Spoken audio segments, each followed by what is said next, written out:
La semaine dernière, donc on avait, je ne sais pas si vous vous rappelez, mais on s'était en effet Titan, on s'était arrêté là-dessus en fait après, on a même fait Pluton.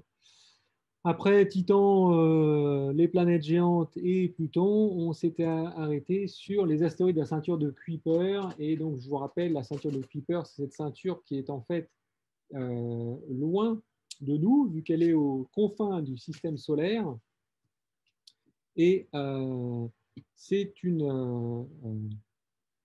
Donc, ce sont des astéroïdes qui ont été formés au début du système solaire, comme ceux entre Mars et Jupiter, mais qui, leur particularité à eux, c'est qu'ils sont plus froids, donc formés en fait de matériaux plus froids, comme de la glace d'eau, beaucoup de glace d'eau. Voilà. Et donc, en plus d'astéroïdes, alors là, vous voyez, ça c'est Arrokoth qui a été pris en photo par la sonde New Horizons, la même qui est passée à côté de Pluton. Et en fait, là, vous voyez sur cette image, ce sont deux globes qui se sont collés l'un à l'autre comme ça, à une vitesse assez faible pour qu'ils restent collés. Alors, on avait fini là-dessus la semaine dernière. Et du coup, je vous avais dit que j'allais ensuite commencer à parler un peu des comètes. Donc, la transition c'est pas mal parce qu'en fait, la grosse différence entre les astéroïdes et les comètes, c'est leur composition et c'est aussi leur provenance, leur origine. La plupart des astéroïdes ont été formés dans le système solaire. Par contre, les comètes, il y en a une grande partie qui vient d'un réservoir qu'on appelle le réservoir de Oort avec deux eaux RT. Et en fait, ce réservoir est très loin, donc ce sont des noyaux de comètes, on va voir quelle est leur composition, qui se rapprochent à un moment donné du Soleil. Et c'est en se rapprochant du Soleil qu'en fait, la poussière qui se trouve à l'intérieur, ainsi que la glace d'eau, va se mettre à chauffer et à former les queues de comètes qu'on voit par exemple sur cette image. Voilà, donc là, vous avez sur cette image deux comètes. La première en haut, c'est la comète de Halley, donc, qui est passée à côté de la Terre en 1986 et qui a une période orbitale de 76 ans. Donc, en fait, tous les 76 ans, cette comète revient à côté du Soleil, est chauffée par le Soleil et forme cette grande queue de poussière. Donc là, vous voyez une image ça c'est une vraie image, hein, c'est pas une vue d'artiste, une vraie image de la comète de Halley qui a été prise en photo par la sonde Giotto, la sonde de l'agence européenne, l'agence spatiale européenne. Elle a été aussi visitée par les sondes Vega 1 et 2, Suisei et Saki Kake. Donc plusieurs sondes qui sont allées se rapprocher de la comète de Halley pour la photographie. Donc, le prochain passage aura lieu, je crois, en 2062, quelque chose comme ça. Donc, voilà, 42 ans, le passage de la comète de Halley. C'est la même comète. Donc, évidemment, elle s'appelle comète de Halley parce que ce n'est pas Halley qui l'a découverte. Hein, elle était connue bien avant Halley, qui est du XVIIe siècle, Halley. En fait, la comète est connue depuis, on pense, l'Antiquité. Et en particulier, vous avez une représentation qui est très connue de la comète de Halley, qui est dans la tapisserie de Bayeux, où là, vous voyez la comète qui y pensait à l'époque était un présage pour la victoire de Guillaume le Conquérant sur l'Angleterre. En bas, vous avez Hale-Bopp. Donc, Hale-Bopp, c'est une autre comète qui est passée un peu plus récemment, en 1997. Donc, je ne vais pas parler de tout, il y a aussi Hyakutake en 1996. Elle a une particularité, enfin, en fait, c'est une particularité qui est très générale à toutes les comètes, hein, mais Hale-Bopp, on le voit très, très clairement, beaucoup plus que Halley, en fait, qu'il y a en fait deux queues aux comètes. Il y a une queue qui est dite de poussière, ça, c'est la poussière qui entre en ébullition avec la glace d'eau qui entre en ébullition et qui forme cette queue de poussière derrière la comète. Et ici, une queue de plasma. Ça, c'est des ions donc, qui partent de la comète. Et alors, en fait, à partir de là, en fait, on peut savoir où se trouve le Soleil.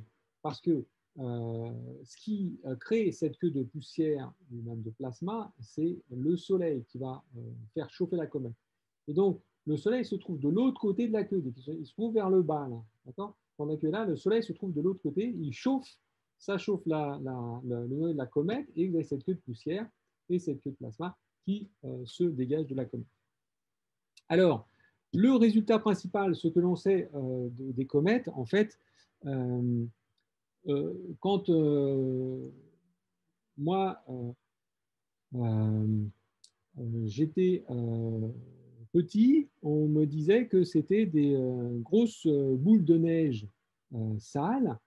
En fait, les comètes sont plutôt des grosses boules de poussière avec de la neige. C'est plutôt l'inverse, en fait. Par contre, ce qui est intéressant sur les comètes, c'est que ce sont des corps qui sont très poreux. Il y a beaucoup de vide dans les comètes.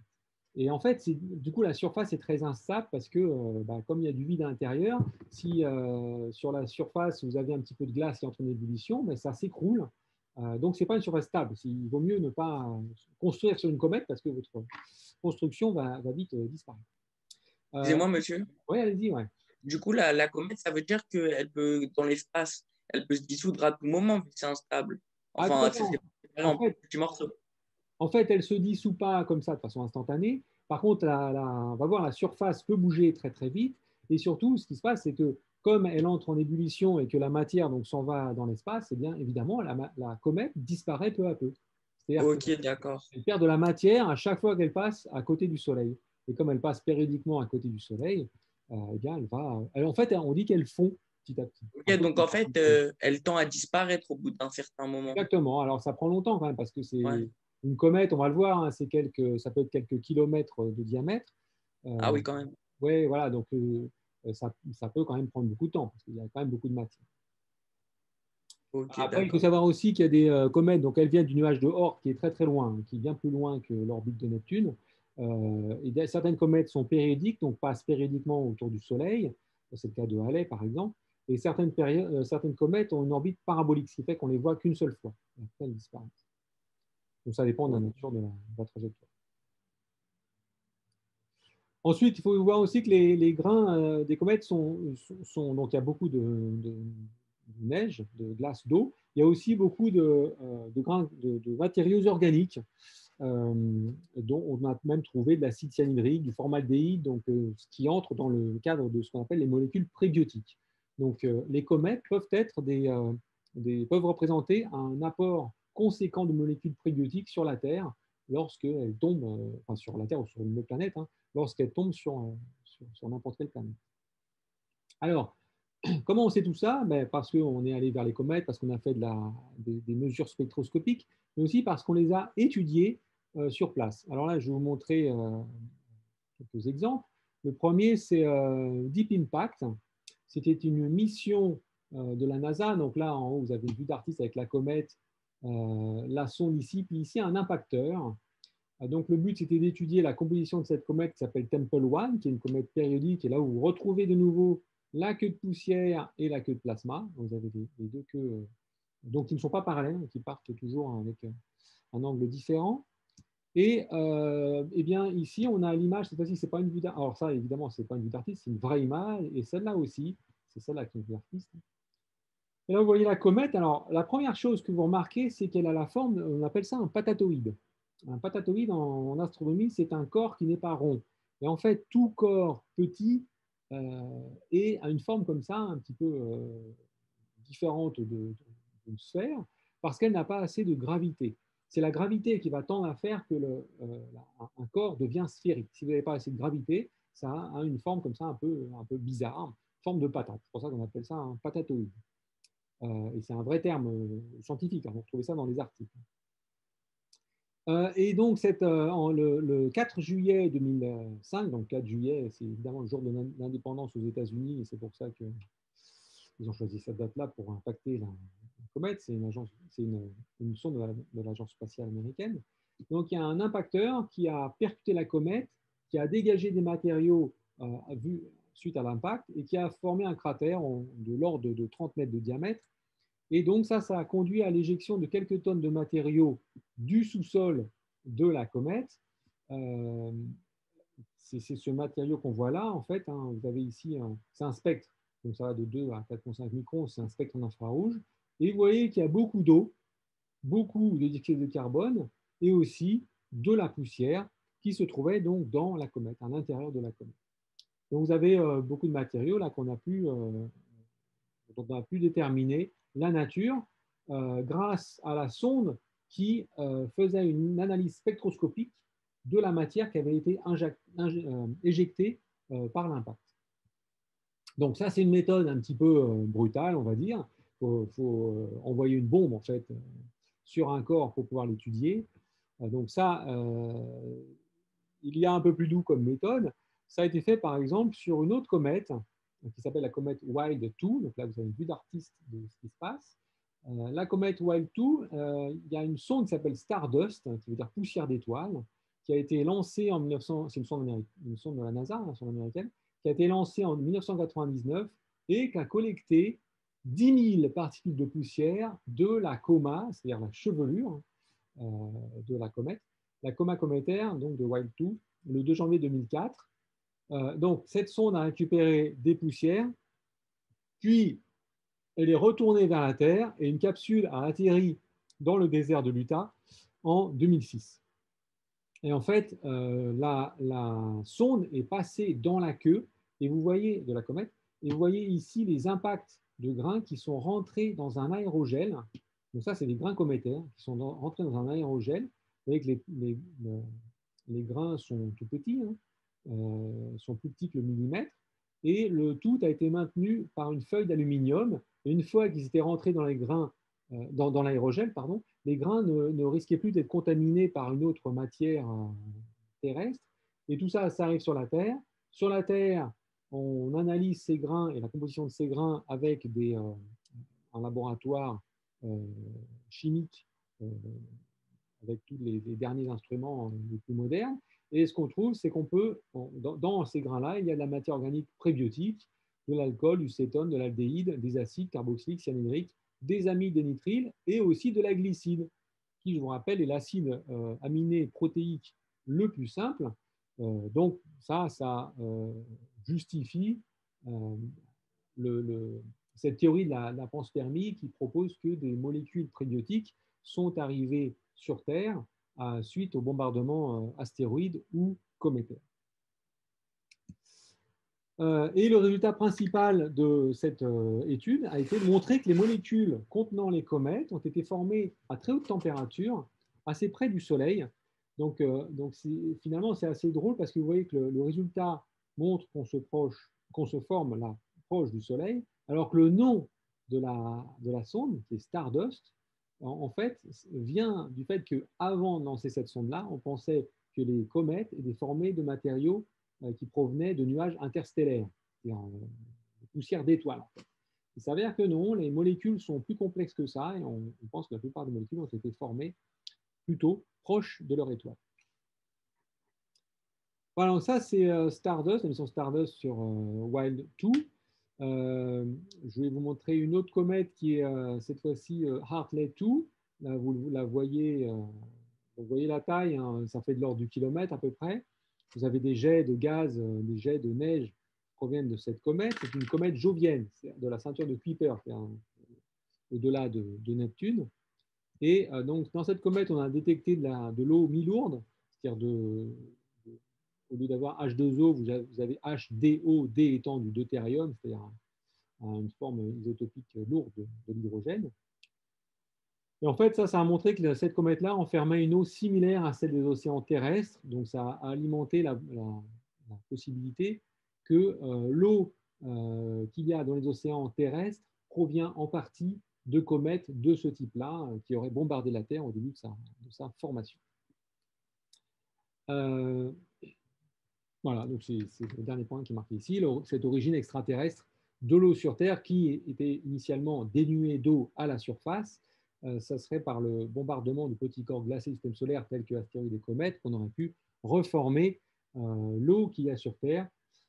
Alors je mentionne quand même que cet été, il y a une nouvelle étude qui est sortie qui montrerait qu'en fait, la Terre n'aurait pas eu besoin de ce bombardement météoritique et que ça aurait pu être tout simplement l'eau contenue dans la roche terrestre qui aurait pu alimenter les océans d'eau qu'on a sur Terre. Voilà. Voilà pour ces comètes en général. Maintenant, je vais me focaliser un petit peu sur une comète sur laquelle il y a une mission assez exceptionnelle de l'Agence spatiale européenne. C'est la sonde Rosetta, donc de l'Agence spatiale européenne, qui a été lancée le 2 mars 2004, qui a parcouru 5 milliards de kilomètres et qui est arrivée 10 ans plus tard, en mai 2014, à côté de la comète, s'est mise en orbite autour de la comète en août 2014 pour cartographier pendant 6 mois cette comète. Donc vous voyez ici en bas, là c'est une vraie vue de la comète, hein, ce n'est pas une vue d'artiste, c'est une vraie vue de la comète. Par contre, là, il y a évidemment une composition hein, pour avoir à la fois Rosetta, là je vais reparler de ça, c'est Philae, à côté de la comète, donc qui s'appelle 67P Churyumov-Gerasimenko, qu'on a abrégé pardon, en disant Chury, pour être plus simple. Et donc là, vous avez ce largage de Philae qui est une petite sonde qui a atterri sur Chury et qui a analysé la surface et la glace qui se trouve sur Chury. Donc c'était une mission très ambitieuse hein, puisqu'il fallait aller sur cette comète après un voyage de 10 ans et de plusieurs milliards de kilomètres, orbiter autour de la comète, l'étudier et ensuite se faire poser une petite sonde pour étudier les propriétés du sol de cette comète. Alors, comment va-t-on sur une comète? Alors, en fait, on n'y va pas si facilement. Donc, on ne peut pas y aller en ligne droite en particulier. Donc là, vous voyez, ici, c'est le Soleil, la Terre. Vous avez ici Mars. Et là, vous avez Chury. Évidemment, tout ça n'est pas à l'échelle parce que Chury est toute petite. Hein, elle fait en gros 4 km comparé à la Terre qui en fait 12 800 km de diamètre. Donc là, vous voyez qu'il y a le lancement de Rosetta ici. Elle tourne une fois autour de la Terre, puis elle va tourner autour de Mars, elle retourne autour de la Terre, elle retourne encore une troisième fois pardon, autour de la Terre. Ensuite, elle passe à côté d'un astéroïde qui s'appelle Steins. Ensuite, elle continue, elle passe à côté d'un autre astéroïde qui s'appelle Lutetia. Elle continue son voyage. Alors là, on met la sonde en hibernation.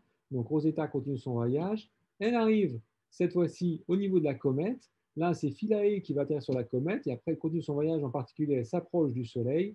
Et puis après, bon, la mission s'arrête là. Mais la comète, elle continue son orbite autour du Soleil, en fait. Voilà. Et donc, c'est une mission, donc il y a il y a plus de 10 ans de préparation. Après, il y a 10 ans de voyage pour aller sur la comète. Et ensuite, elle a été étudiée pendant presque un an. Et ce qui est intéressant aussi à dire, c'est que, eh bien, il faut, vous voyez, on ne peut pas aller en ligne droite de la Terre à la comète parce que ça demanderait en fait trop de carburant et ça veut dire que ça ferait un lancement qui serait en fait beaucoup plus difficile que si on utilise cette méthode-là, parce qu'il faut beaucoup plus de carburant, c'est plus cher, c'est plus lourd.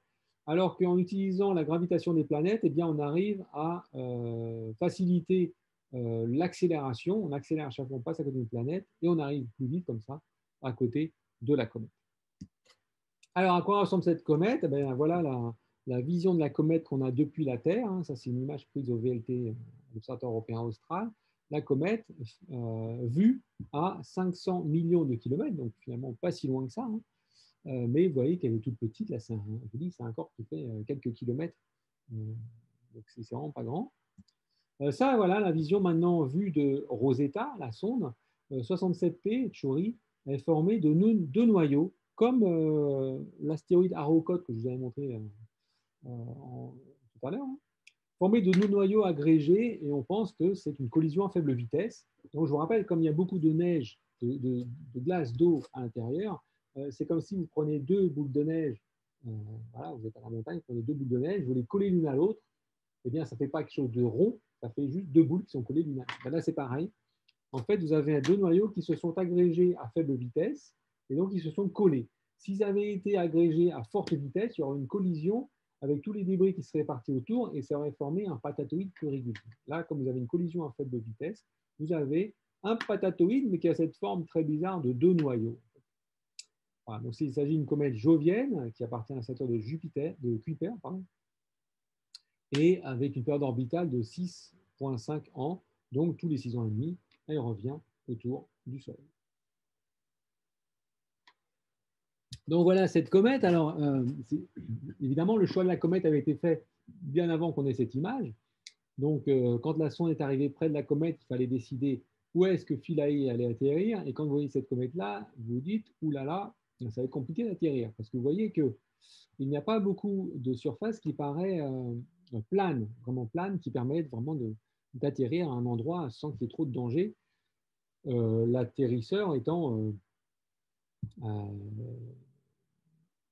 devant atterrir sur une surface plane et ne pouvant pas atterrir sur une surface inclinée. Voilà pour représenter un petit peu la taille de la comète. Ça, c'est par rapport à Paris. Donc là, vous voyez, c'est 4 km la plus grande longueur de la comète. Donc voilà, ça tient entre l'Arc de Triomphe et le Louvre. Et donc, je vous ai dit, contrairement à ce qu'on pensait qu'était une comète avant, en fait, ce n'est pas une boule de neige sale. Donc là, vous avez les dimensions, 4 km par 2, par 2,5. Voilà. Ce n'est pas une boule de neige sale, mais plutôt une boule de poussière glacée. Voilà, vous allez me dire que ce n'est pas très différent. En fait, si. C'est-à-dire qu'il y a beaucoup, beaucoup de poussière et il y a moins de glace, d'eau que ce qu'on pensait au départ. Par contre, il y a beaucoup de vide.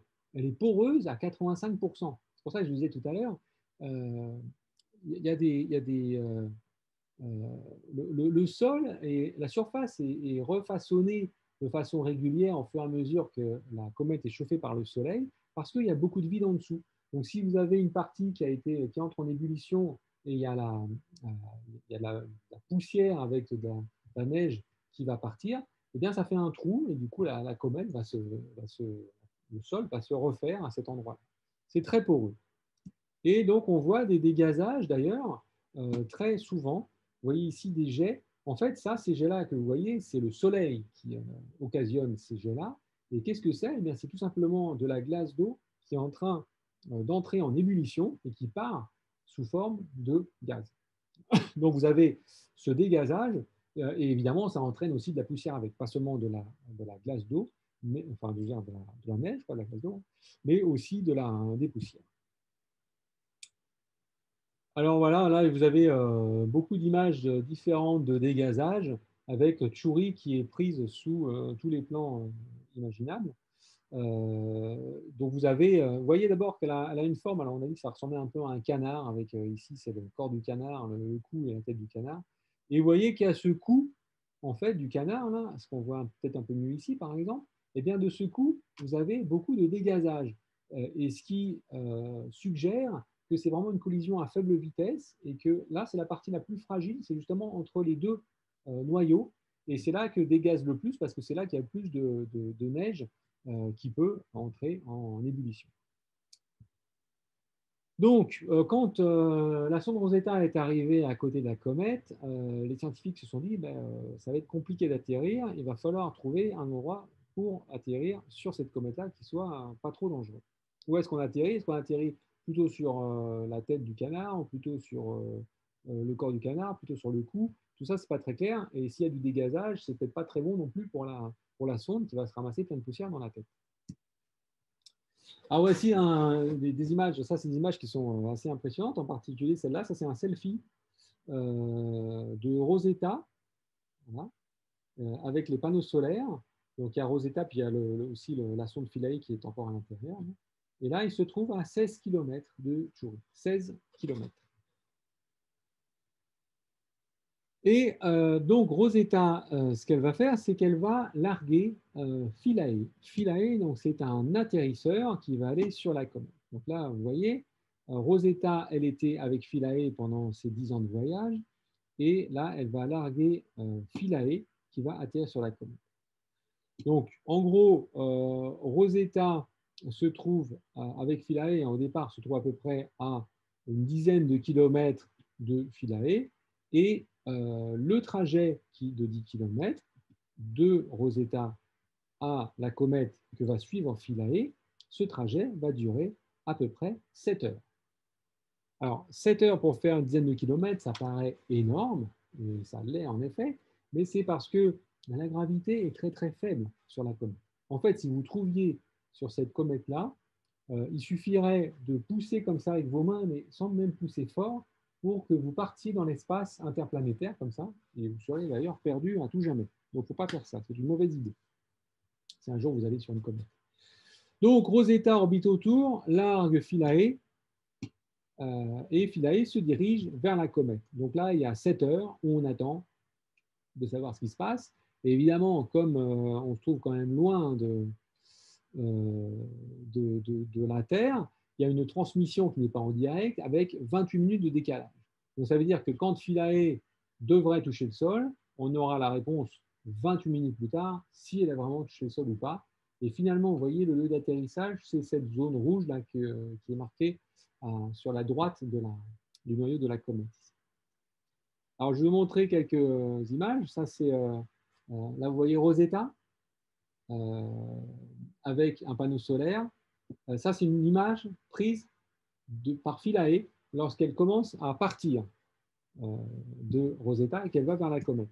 Ça, c'est une image de Philae prise par Rosetta quand elle fait son voyage vers la comète. Elle est partie de Rosetta et elle va vers la comète Chury. Et bien ensuite, elle a atterri. Alors, où est-ce qu'elle a atterri? Alors, vous voyez un petit peu les photos. Là, vous voyez d'abord, ça c'est des photos prises par Rosetta. Et vous voyez ici Philae qui se trouve sur la comète. Là, vous avez un zoom. Voilà, Philae est là. Ensuite, elle s'approche. 15h19, 15h23. Et là, regardez, ici à 15h43, l'image est prise à 15h43. Regardez l'image à 15h18, il n'y a rien. Donc là, on sent que le sol a été touché, mais on ne voit plus la sonde. Or, normalement, la sonde, elle avait un harpon qui permettait de s'accrocher sur le sol. Donc Philae devait s'accrocher sur le sol de Chury. Mais là, il n'y a plus de sonde. Là, où est-elle passée? Eh bien, en fait, ce qui s'est passé, c'est que le harpon n'a pas fonctionné. Je vous l'ai dit tout à l'heure, si vous êtes sur la comète, vous poussez un petit peu avec votre main, eh bien, vous allez partir. Eh bien là, la sonde, elle a fait, sans faire exprès, parce que ce n'est pas ce qui était prévu, elle a fait ça, c'est-à-dire qu'elle a touché le sol, et tout, qu'elle a rebondi. Elle a rebondi, et en fait, elle est allée là-bas, à l'image de 15h43. Là. Vous voyez, à côté du rocher, vous voyez Philae qui est posé. Eh bien, en fait, donc ce n'est pas ce qui était prévu. Le harpon aurait dû fonctionner, le harpon n'a pas fonctionné. Et donc là, on a une trajectoire balistique entre un point qu'elle a touché et puis après, elle se pose sur un autre point, à un endroit qui n'était pas prévu. Vous voyez, là, on a une zone qui est très lisse, très plane et qui était la zone idéale pour en particulier recharger les panneaux solaires de Philae. Là, vous voyez où on se trouve dans le noir. Dans le noir, ça veut dire que le soleil ne pourra pas charger les panneaux solaires. Donc, il n'y aura pas d'énergie pendant longtemps sur l'atterrisseur Philae. Et voici la première photo prise par Philae. Donc, vous voyez qu'elle est à côté d'un gros rocher. C'est exactement ce qu'on voit ici. Elle est ici, à côté de ce gros rocher. Et la pauvre petite Philae, en fait, elle n'est pas au bout de ses peines parce que quand on reconstruit l'angle selon lequel elle s'est posée, en fait, elle est tordue par rapport à ce rocher. Donc, non seulement elle est à l'ombre du rocher, mais en plus, ses panneaux solaires sont mal inclinés, ce qui fait qu'elle aura du mal à se recharger. Donc, en fait, quand les scientifiques ont vu ça, eh bien, ils se sont tout de suite dit qu'il fallait faire le maximum d'opérations d'expérience scientifique le plus vite possible, parce que Philae ne durerait pas longtemps, pas beaucoup de jours, et que après, il n'y aurait plus de données de la part de Philae.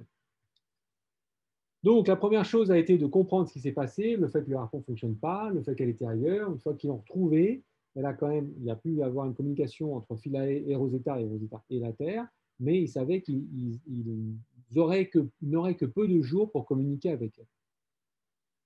Alors, Philae a quand même, donc, du coup, fonctionné un petit peu, et il y a eu un peu de science, moins que prévu, hein, un peu de science effectuée par Philae, en particulier. Le temps de la descente, elle a fait de l'imagerie du sol de la comète grâce à sa caméra, le temps de l'approche. Elle a mesuré le champ magnétique de la comète, elle a étudié la structure interne du noyau cométaire, elle a fait une analyse des propriétés du sol et des grains cométaires et une analyse de la composition chimique du sol et de la surface. Et donc là, vous avez une vue d'artiste où vous voyez les panneaux solaires de la comète. Vous voyez, dans ce cas-là, ils sont mal orientés parce qu'elle est tombée, elle est inclinée en fait. Et vous voyez, donc il y a plusieurs expériences qui sont faites. Voilà, plusieurs expériences sont faites dans un temps record de quelques jours parce qu'ils savent que ça ne va pas durer longtemps. Ils utilisent en gros l'énergie qu'elle avait emmagasinée au départ, mais ils savent qu'elle ne pourra pas se recharger avec le Soleil, en tout cas tant qu'elle est loin du Soleil. Monsieur, Oui. pourquoi on n'utilise pas toujours pour chaque sonde ou atterrisseur comme ça des mini-réacteurs nucléaires? Ça poserait pas le problème des panneaux solaires? Oui, alors en fait, c'est vrai qu'on a vu, quand on a parlé de Mars, on a vu que par exemple, Curiosity avait du plutonium, donc qui fait office de mini-réacteur nucléaire, comme vous dites, hein, ça donne de l'énergie nucléaire et ça en donne pendant plusieurs centaines d'années. Donc, alors pourquoi on ne fait pas ça tout le temps? La réponse principale, c'est que ça reste quand même dangereux. Ça reste dangereux parce que imaginez qu'il y ait un problème au décollage. Vous avez des retombées de matériaux nucléaires qui retombent sur le sol terrestre. Donc, ce n'est pas l'idéal, surtout le plutonium, c'est quand même assez radioactif. On ne peut pas non plus écarter une collision entre une telle sonde et un corps dans le système solaire. Donc, ça peut aussi polluer un autre corps du système solaire, que ce soit une planète dans les flyby, hein, quand ça passe à côté des corps, ou même une comète. Donc voilà, donc ça c'est la raison principale, c'est ça, c'est que tout ce qui est radioactif reste quand même dangereux. Après, sur des voyages interplanétaires, quand on va très loin, par exemple si on va comme New Horizons, hein, sur Pluton, eh bien là on est obligé d'utiliser de l'énergie radioactive enfin nucléaire, parce que c'est la seule façon, sinon le Soleil est trop loin et on n'a pas assez d'énergie. Là, comme on n'est quand même pas trop loin du Soleil, on peut encore utiliser des panneaux solaires. Donc c'est ce qu'on essaie de faire la plupart du temps, ça marche assez bien. Voilà. On sait comment ça fonctionne, il n'y a pas de danger. Si la sonde se crache sur un corps, il ne va pas polluer le corps. Voilà, c'est la réponse principale, c'est celle-là, c'est que ça reste plus sûr d'utiliser des panneaux solaires que de l'énergie radioactive. Ok, merci. Voilà, donc Philae a analysé quand même, dans le peu de temps qu'elle avait à vivre, a analysé quand même la composition chimique du sol et la surface. Et par contre, donc, il y a beaucoup de sciences qui a été effectuée par Rosetta. En fait, 80% des apports scientifiques ont été effectués par la sonde Rosetta. Donc là, vous voyez tous les instruments qu'il y en a plein, il y a des panneaux solaires aussi qui sont ici. Elle a fait de l'imagerie, de l'analyse chimique de tous les dégazages, là, les gaz qui dégagés par la comète. Excusez-moi. Oui, allez-y. Ouais. Rosetta, elle a continué de tourner autour de la comète? Oui, tout à fait. En fait, Rosetta a continué de tourner autour de la comète pendant encore quelques mois. Et puis, à la fin, à la fin de sa mission, en fait, elle s'est écrasée sur la comète. D'accord. Ok. En fait, pour tout dire, même sur Philae aussi, avant qu'elle soit qu'elle ait complètement épuisé son énergie, on l'a éteinte à un moment donné et on a attendu d'être près du Soleil pour la rallumer. Et là, elle a fonctionné quelques heures avant de s'arrêter parce qu'elle n'avait pas assez d'énergie. Donc, les résultats principaux, c'est que y a une très grande porosité, hein, je vous ai dit, de l'ordre de 70-80% de la comète, avec une densité qui est seulement la moitié de celle de l'eau. Donc vraiment, c'est-à-dire qu'un morceau de comète flotte sur l'eau très facilement, et en fait beaucoup de vide dans la comète. Il y a des grains cométaires qui ont été analysés. Là, vous avez donc des images de grains, en particulier sur la gauche. Là. Et c'est comme ça qu'on a pu montrer que la comète contenait de la matière organique, donc ce qu'on appelle les schnops, là, carbone, hydrogène, azote, oxygène, phosphore, soufre. et de la glycine, l'acide aminé protéique le plus simple. Donc là, vous avez des exemples de grains. Donc au début, il n'y avait pas beaucoup de grains, donc on leur a donné des prénoms. Donc là, vous avez Kenneth et Juliette. Vous voyez, ils sont petits, hein, c'est de l'ordre de la centaine de microns. Et donc on analyse comme ça la composition de chacun de ces. Et alors là, voilà, ça, je vous montre cette image qui avait été produite par l'ESA, donc l'Agence spatiale européenne. Et en fait, ce que ça vous montre, c'est tout ce qui a été détecté. Alors, c'est la zoologie, on va dire, tous les éléments détectés sur la comète. Et vous voyez les chaînes carbonées les plus longues, du méthane jusqu'à l'heptane, les composés aromatiques, la glycine, les molécules venimeuses, on va dire, avec le formaldéhyde, les alcools, les volatiles, les molécules qui sentent mauvais, les molécules qui sentent mauvais et qui sont colorées, etc. Voilà, et il y a même du cyanogène. Etc. Donc voilà, toutes ces molécules ont été détectées dans la comète. Donc vous voyez que c'est vraiment un réservoir de molécules organiques très important.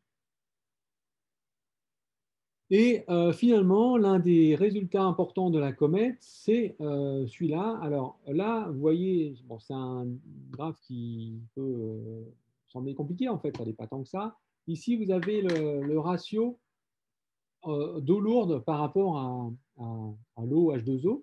Donc, je vous disais tout à l'heure, H2O, en fait, il y a certaines molécules d'H2O sur Terre, dans les océans terrestres, qui ne sont pas H2O, mais HDO. C'est-à-dire que vous remplacez l'hydrogène par du deutérium, c'est la forme isotopique de l'hydrogène. Eh bien, regardez la composition de l'eau de la Terre, elle est à peu près 10-4. C'est-à-dire qu'une molécule d'H2O sur 10 000 est en fait une molécule d'HDO.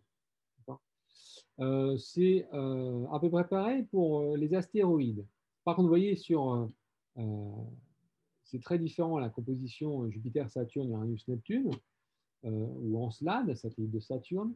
Ici, vous avez quelques comètes qui ont été étudiées, comme Hale-Bopp, dont j'ai parlé tout à l'heure, l'astéroïde Hyakutake, dont on a parlé la semaine dernière, et la comète de Halley, dont j'ai parlé tout à l'heure. Et voilà. Après, alors, il y a des comètes qui ont, en particulier, il y a une comète qui a une composition d'eau très similaire à celle de la Terre, c'est Hartley 2, que je vous ai montré tout à l'heure aussi. Et alors là, vous voyez le résultat pour 67P, Churyumov, Gerasimenko. Voilà. Voilà, Churyumov-Gerasimenko est ici. Et vous voyez que sa composition en eau est très différente de celle qu'on a sur Terre. Ça veut dire que si l'eau sur Terre provient d'astéroïdes et de comètes qui sont tombées sur la Terre, eh bien, en fait, ce n'est pas des comètes du type de Churyumov-Gerasimenko qui a pu apporter l'eau qu'on a sur Terre, puisque la composition est très différente de l'eau terrestre. Donc, probablement, là, d'après cette image-là, vous voyez que c'est probablement plutôt des comètes de type Hartley 2, des comètes de la famille de Jupiter, c'est-à-dire qui se trouvent sur la zone de Jupiter, ou alors même des astéroïdes, par exemple des astéroïdes qui sont entre Mars et Jupiter. Et maintenant, je vais vous montrer la dernière image prise par par Rosetta de Philae. Ça, c'était juste avant que Rosetta en fait ne s'écrase sur la comète. Donc là, vous voyez la comète ici. Là, vous voyez un zoom. Et regardez ici cette petite lumière. En fait, ça c'est Philae. Voilà, Philae là, qui du coup, quand la photo a été prise, n'émettait plus du tout, il n'y avait plus aucune nouvelle. Mais donc Rosetta l'a repérée lorsqu'elle s'est dirigée vers la comète avant son crash final sur la comète. Et donc là, vous voyez qu'elle est mal posée. On voit bien que d'abord, on voit que c'est une zone qui est quand même très, très accidentée. Et il faut se dire que tout ça, c'est de la poussière et de la glace d'eau, tout ce truc-là. Et ici, vous avez la sonde Philae qui s'est posée de travers sur le sol de la comète. Et maintenant, je vous montre la dernière photo de Rosetta avant qu'elle s'écrase. Voilà, juste après, elle s'est écrasée sur la comète. En fait, pourquoi de toute façon, son destin était de s'écraser sur la comète, puisqu'elle n'avait plus beaucoup d'énergie. Donc, on aurait pu la laisser comme ça, vider son énergie, continuer à orbiter, et puis à la fin, elle se scratchait toute seule. Là, ce que les scientifiques ont décidé de faire, c'est plutôt d'aller de bien viser où elle allait tomber pour passer justement au-dessus de Philae, prendre la photo et ensuite tomber quelque part. Donc après, juste après ça, elle s'écrase sur la comète. Alors, quand on dit qu'elle s'écrase, il faut être raisonnable. C'est-à-dire que, vous vous rappelez, je vous ai dit, Philae, elle a mis 7 heures pour faire une dizaine de kilomètres. Donc, voilà, ça vous donne un petit peu quand même la vitesse qu'elle avait. Hein, c'est vraiment très très faible. Donc, c'est à peu près similaire pour Rosetta. Elle n'allait pas très vite quand elle est tombée sur le sol. En fait, elle n'est pas scratchée, elle est juste tombée, on pourrait même dire presque délicatement, sur la comète Churyumov-Gerasimenko.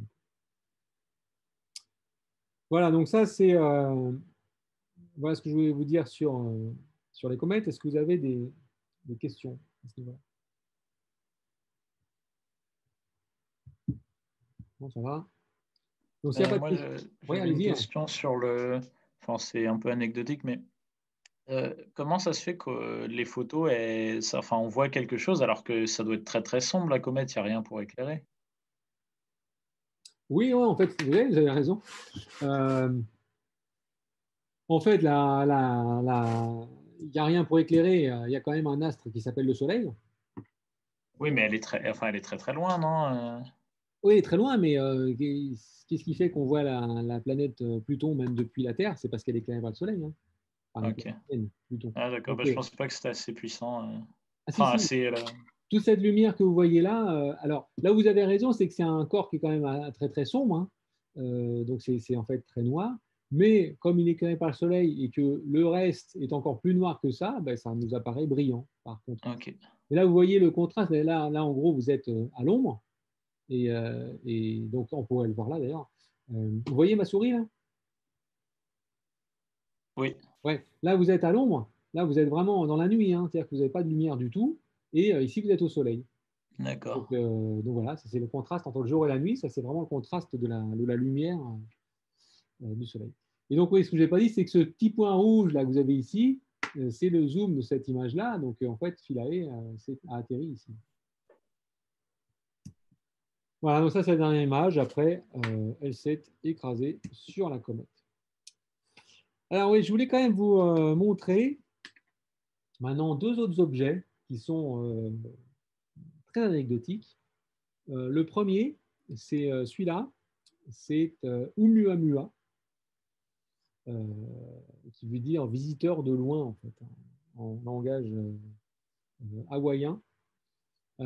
C'est un astéroïde qui est passé en octobre 2017 et qui a traversé le système solaire.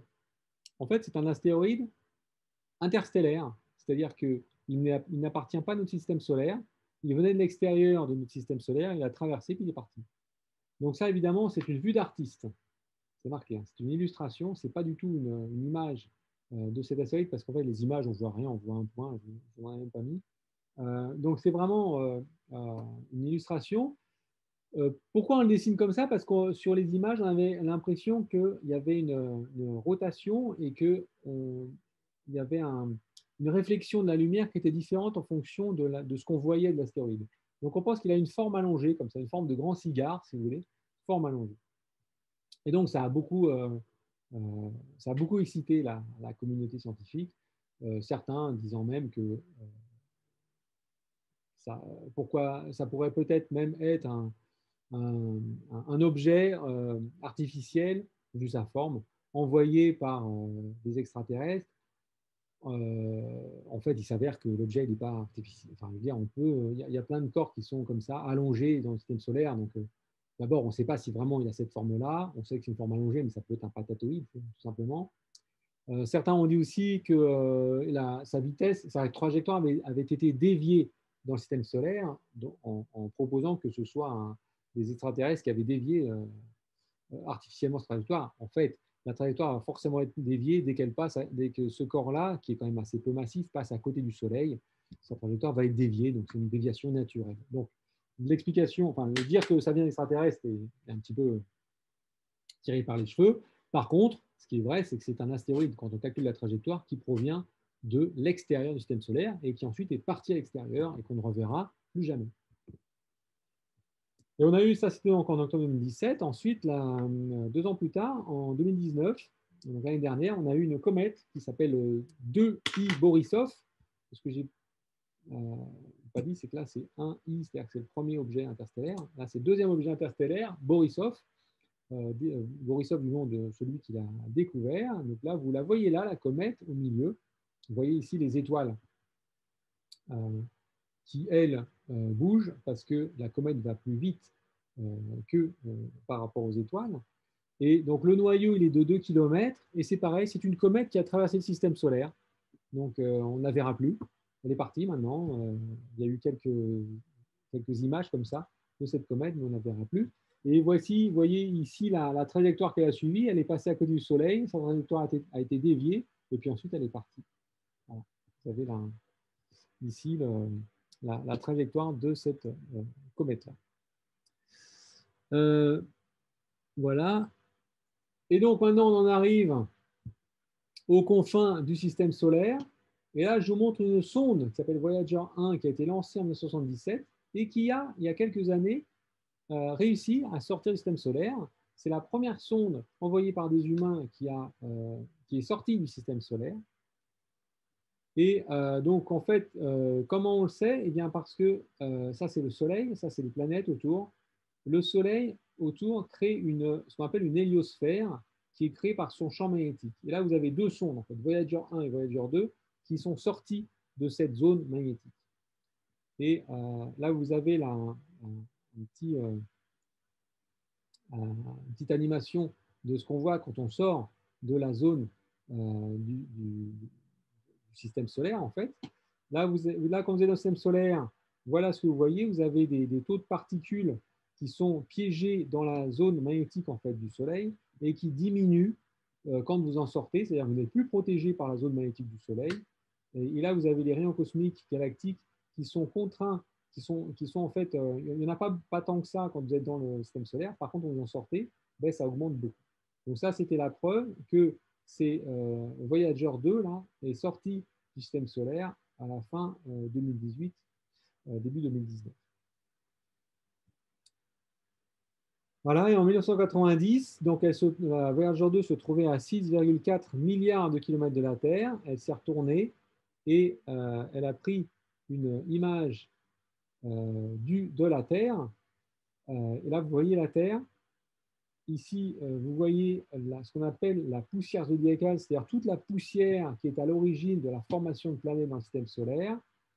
Et ensuite, vous avez ce texte qui accompagnait le communiqué de presse de cette image-là, qu'on appelle le pale blue dot, c'est-à-dire le point bleu pâle, qui dit « Nous avons réussi à prendre cette photo depuis l'espace lointain. Et si vous l'examinez, vous voyez un point, c'est ici. C'est nous. Pensez au fleuve de sang versé par tous ces généraux et empereurs pour qu'ils puissent, dans la gloire et le triomphe, devenir les maîtres temporaires d'une fraction de ce point. Pensez aux cruautés infinies infligées par les habitants d'un coin de ce point à des habitants difficilement différenciables vivant sur un autre coin de ce point. » Et voilà, donc c'est un beau texte qui montre bien la petitesse de l'humain par rapport à la grandeur de l'espace. Et en fait, vous pouvez voir ça comme le plus grand selfie de l'humanité, puisque là, vous êtes tous rassemblés ici. Alors, évidemment, on voit qu'un côté de la Terre, on ne voit pas ceux qui sont de l'autre côté. Voilà, moi j'ai fini pour cette partie-là. Et en fait, on en a même terminé sur la deuxième partie, donc tout ce qui est recherche de vie et propriétés dans le système solaire. Donc, à partir de la semaine prochaine, on abordera tout ce qui est toute la partie sur les exoplanètes et recherche détection, recherche de vie sur les exoplanètes. Est-ce que vous avez des questions à ce niveau-là?